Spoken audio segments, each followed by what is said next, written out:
मेरे सहयोगी आदरणीय राजवर्धन जी,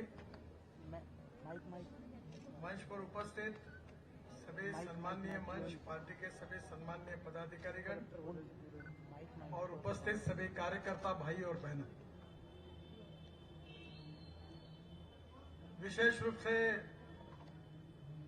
राजस्थान के विधानसभा के चुनाव की चर्चा केवल राजस्थान में ही नहीं तो पूरे देश में हो रही है। राजस्थान ऐसा एक प्रदेश है कि जिसका संबंध हमारे इतिहास, संस्कृति और विरासत से जुड़ा हुआ है। हमारे आदर्श के रूप में हम जिनको मानते हैं वो वीर महाराणा प्रताप की ये भूमि है। ये भूमि जो है ये मुगल सल्तनत के खिलाफ अपनी संस्कृति, अपने इतिहास का एक प्रकार से उसका संरक्षण करने के लिए जान की कुर्बानी देने वाले हजारों वीरों की भूमि है। आज जब मैं हवाई जहाज से उतरकर जब बाहर आ रहा था तो मेरे साथ के सहयोगी ने बताया कि हिंदुस्तान में सबसे ज्यादा 5 स्टार 3 स्टार होटल अगर किसी शहर में है तो जयपुर में है। इसका मतलब बहुत बड़े प्रमाण पर टूरिस्ट आते हैं और ये जो वीरों की भूमि है ये दुनिया से आए हुए सभी लोगों को एक प्रेरणा देती है। यहाँ का इतिहास, यहाँ की संस्कृति, यहाँ की विरासत, इसकी चर्चा पूरे देश के हर राज्य में, हर गांव में, हर जिले में होती है। महारानी पद्मिनी जी की बात हो, अनेक वीरों का बलिदान हो, यह हमारे देश का इतिहास बन चुका है। और इसलिए राजस्थान की इस भूमि को एक प्रकार से विकसनशील राज्य करने की कोशिश भारतीय जनता पार्टी ने की। हम कार्यकर्ता जो है वो समझ लें कि इस देश का विकास जिस गति से होना चाहिए था उतना नहीं हुआ। हम अमृत महोत्सव बना रहे हैं देश का। इस 75 साल के इतिहास में 60 साल कांग्रेस पार्टी को मिले। पंडित जवाहरलाल नेहरू देश के प्रधानमंत्री थे, फिर इंदिरा गांधी प्रधानमंत्री बनी, फिर राजीव गांधी प्रधानमंत्री बने। एक परिवार को बहुत बड़ा अवसर मिला। बैल जोड़ी थी तो लोगों ने बैल जोड़ी पर ठप्पे मारे, फिर गाय बछड़ा आया, गाय बछड़े पर ठप्पे मारे, फिर पंजा आया, पंजे पर ठप्पे मारे। उम्मीद ये थी कि गरीबी दूर हो जाएगी, उम्मीद ये थी कि जवान लोगों को रोजगार मिल जाएगा, उम्मीद ये थी कि गांव गरीब मजदूर किसान का कल्याण होगा, उम्मीद ये थी सब गांव अच्छे बनेंगे, शहर अच्छे बनेंगे, उद्योग आएंगे, व्यवसाय आएंगे, युवाओं को रोजगार मिलेगा, समृद्धता और संपन्नता आएगी और हमारा राज्य और हमारा देश गरीबी, भुखमरी और बेरोजगारी से मुक्त होगा। कांग्रेस ने गरीबी हटाओ का नारा दिया, पर गरीबी तो हटी नहीं, गरीब हट गए। अनेक राज्यों में किसानों ने आत्महत्या की। आज भी लोगों को रहने के लिए घर नहीं है। कांग्रेस ने 60 साल में बहुत वादे किए, पर वादे कभी पूरे नहीं किए। और इसीलिए इसका कारण क्या है, ये सुबुद्ध लोगों को सोचना होगा। 1947 में देश को जब स्वतंत्रता मिली थी तो 3 बातों की चर्चा बहुत जोरों में थी, 3 विचारधाराएं थी। एक था समाजवाद, दूसरा था साम्यवाद और तीसरा था पूंजीवाद। उस समय राजस्थान में भी राजे महाराजाओं ने स्वतंत्र पार्टी का निर्माण किया था और जॉर्ज फर्नांडिस, मधु लिमय, मधु दंडवते, डॉक्टर राम मनोहर लोहिया जी, इन्होंने समाजवादी पार्टी की स्थापना की थी। उसके बाद में जो कम्युनिस्ट पार्टी थी, लेफ्टिस्ट और राइटिस्ट, इन्होंने भी कम्युनिज्म के आधार पर हम देश के तकदीर को बदलेंगे ये वादा किया था। 1947 के बाद आज 75 साल पूरे करने के बाद हम जब सोचते हैं तो समाजवाद खत्म हो गया, समाजवादी भी खत्म हो गए। एक दिल के टुकड़े हुए हजार, कोई यहां गिरा कोई वहीं गिरा, ऐसी हालत है। कम्युनिस्ट पार्टी समाप्त हो गई, स्वतंत्र पार्टी भी समाप्त हो गई, और आज पूरे विश्व में, पूरे दुनिया में इस बात की चर्चा है कि विश्व की सामाजिक आर्थिक तस्वीर को कौन बदल सकता है। और इसलिए पूरे विश्व में इस बात की चर्चा है कि कम्युनिज्म अपने ही भूमि पर परास्त हुआ है, और चाइना और रशिया ने भी कम्युनिज्म अपनाना छोड़ दिया है। मैं भारतीय जनता पार्टी के अध्यक्ष के रूप में चाइना के निमंत्रण पर चाइना गया था। मेरे साथ सभी हमारे भारतीय जनता पार्टी के कार्यकर्ता, प्रमुख नेतागण थे, और जब हम लोग चाइना विजिट किया तब वहां के कम्युनिस्ट पार्टी के लोगों से जब चर्चा हुई तो हम लोगों ने उनको पूछा कि लाल झंडा ही केवल दिखता है, बाकी तो कम्युनिस्ट पार्टी ने अपनी सब बातों को छोड़ दिया है। जो नॉन रेसिडेंशियल चाइनीज थे, मंगोलियन वंश के, उन्होंने दुनिया से पैसा लाया, शंघाई का विकास हुआ, उन्होंने कम्युनिस्ट विचारधारा को छोड़ दिया। और आपको कभी मौका मिलता है, हंगेरी अब जाएंगे आप, जो जो यूरोपियन देशों में कम्युनिस्ट पार्टी का राज था उन देशों में जाओगे, ऑस्ट्रिया में जाओगे, स्विट्जरलैंड में जाओगे, जहां जाओगे वहां आपको एक चीज देखने के लिए मिलेगी कि कम्युनिस्ट पार्टी के जितने थिंकर थे, विचारवंत थे, उनकी प्रतिमाओं को उखाड़ उखाड़ कर एक गार्डन में कोने में रख दिया। इसका कारण लोगों को उनके प्रति रोष था। और ऐसे समय भारतीय जनता पार्टी पंडित दीनदयाल उपाध्याय जी के विचारधारा के आधार पर, जो समाज के शोषित है, पीड़ित है, दलित है, जो सामाजिक, आर्थिक, शैक्षणिक दृष्टि से पिछड़े हुए हैं, उन दरिद्र नारायण को भगवान मानकर हम उनकी तस्वीर को बदल देंगे, उन लोगों को रोटी, कपड़ा और मकान दिलाएंगे। इसी भाव में, इस भाव के साथ हमने कार्य का शुभारंभ किया। राजस्थान ने हमारे देश को बहुत बड़े बड़े भारतीय जनता पार्टी को नेता दिए। सुंदर सिंह भंडारी जी, भैरव सिंह शेखावत जी, इन लोगों ने उस समय पार्टी का काम किया जब सम्मान नहीं था, प्रतिष्ठा नहीं थी, विजय नहीं था, पराजय था, लोगों में रिकॉग्निशन नहीं था, रिस्पेक्ट नहीं था।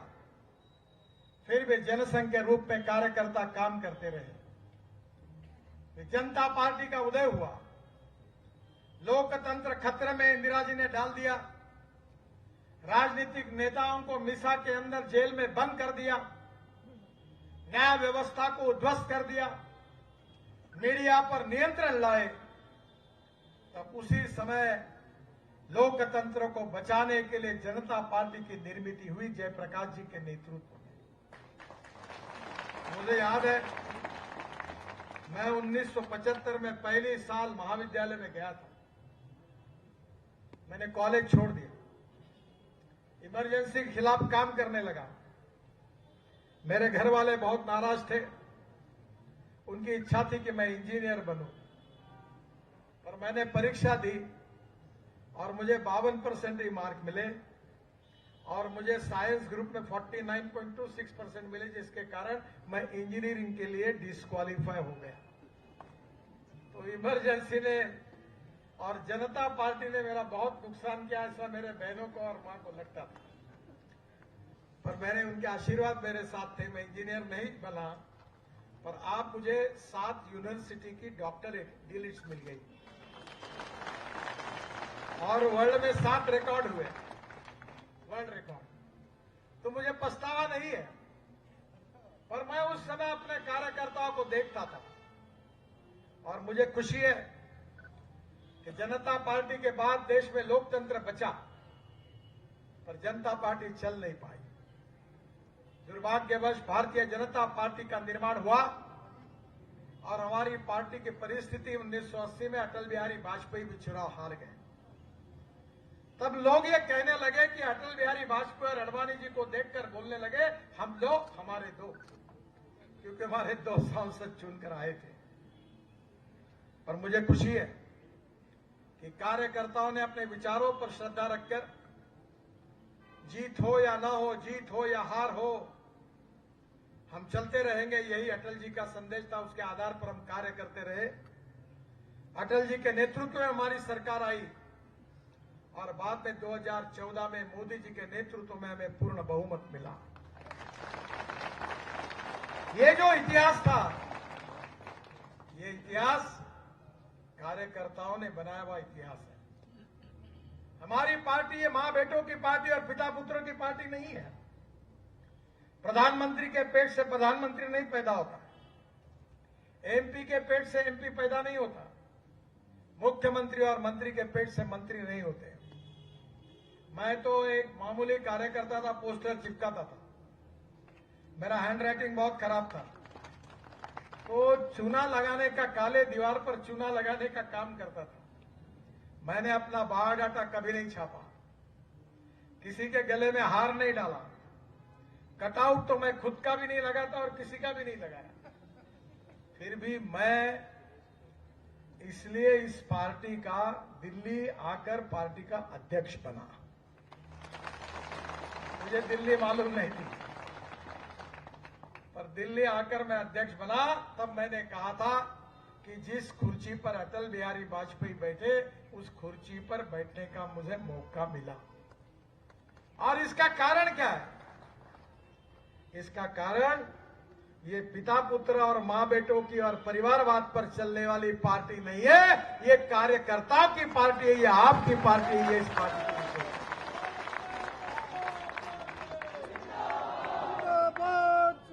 और पार्टी का जन्म किसी को मंत्री और मुख्यमंत्री बनाने के लिए नहीं हुआ। केवल राज बदलना ये हमारा मकसद नहीं है।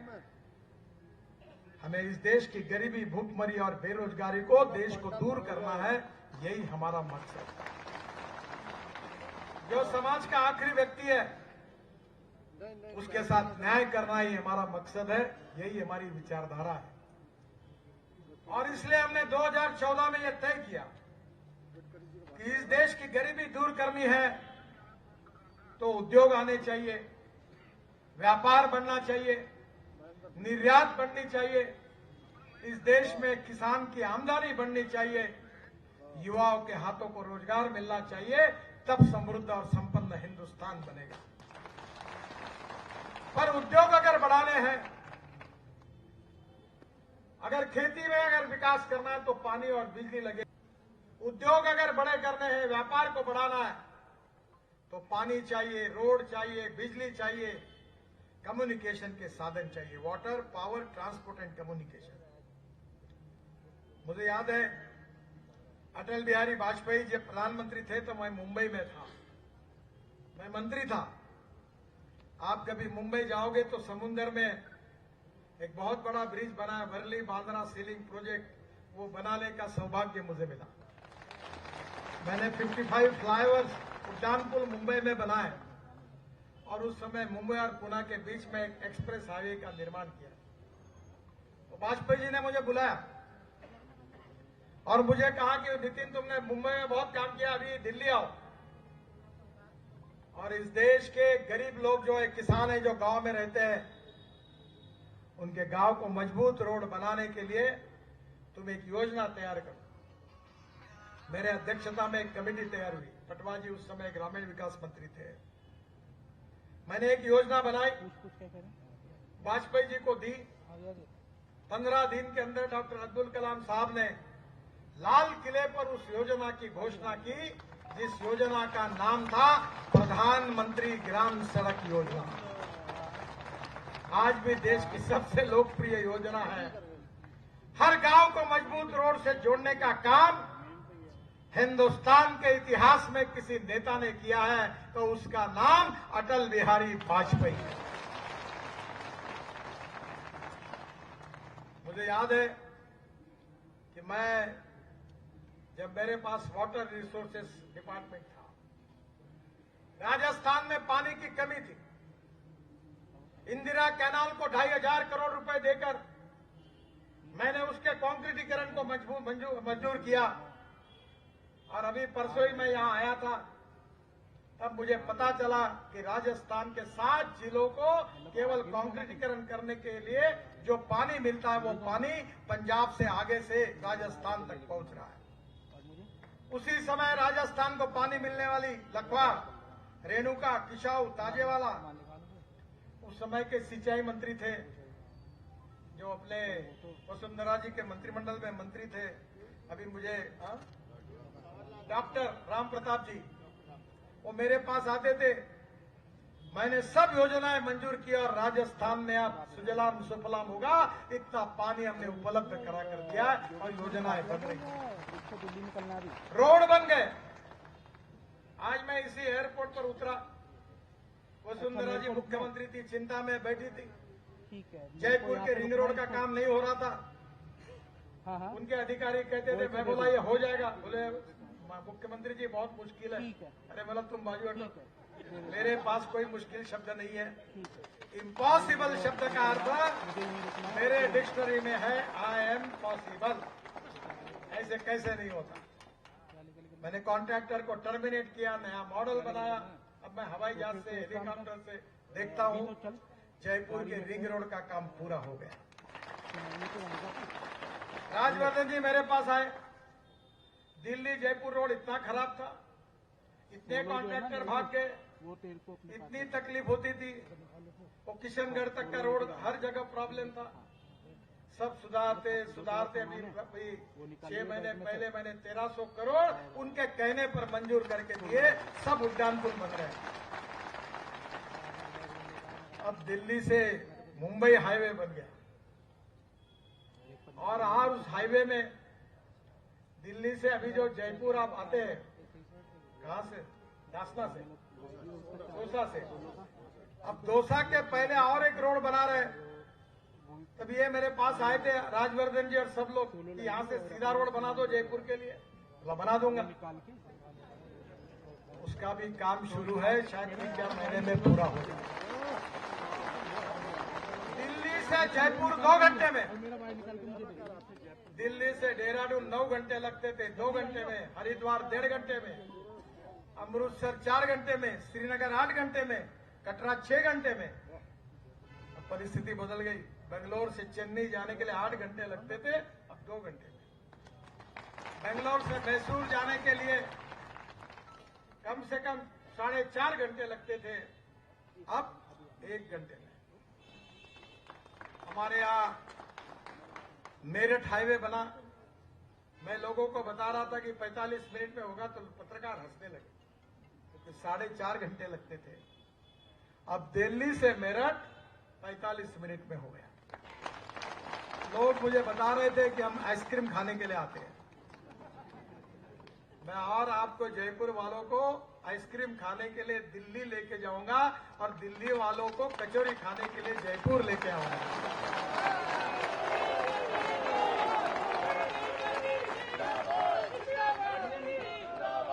अब दिल्ली और जयपुर के बीच में मैं इलेक्ट्रिक हाईवे बना रहा हूं, इलेक्ट्रिक केबल हाईवे।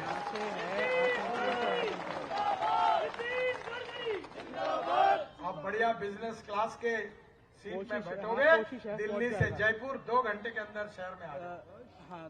और टिकट रेट तक तो पहुंच जाएगा। डीजल की बस है, उसकी तुलना में 30% सस्ता होगा।